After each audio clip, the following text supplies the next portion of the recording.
তিনি আজকে আমাদের আইপিএফটি দলের মহিলা সংগঠনের রাজ্যভিত্তিক সম্মেলন এবং বিশেষভাবে আজকে এই সম্মেলন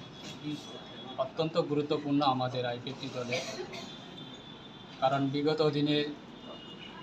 আমাদের আইপিএফটি 2009 থেকে শুরু করে আজকে 2025 প্রায় 15-16 বছর আমরা লাগাতার আমাদের দল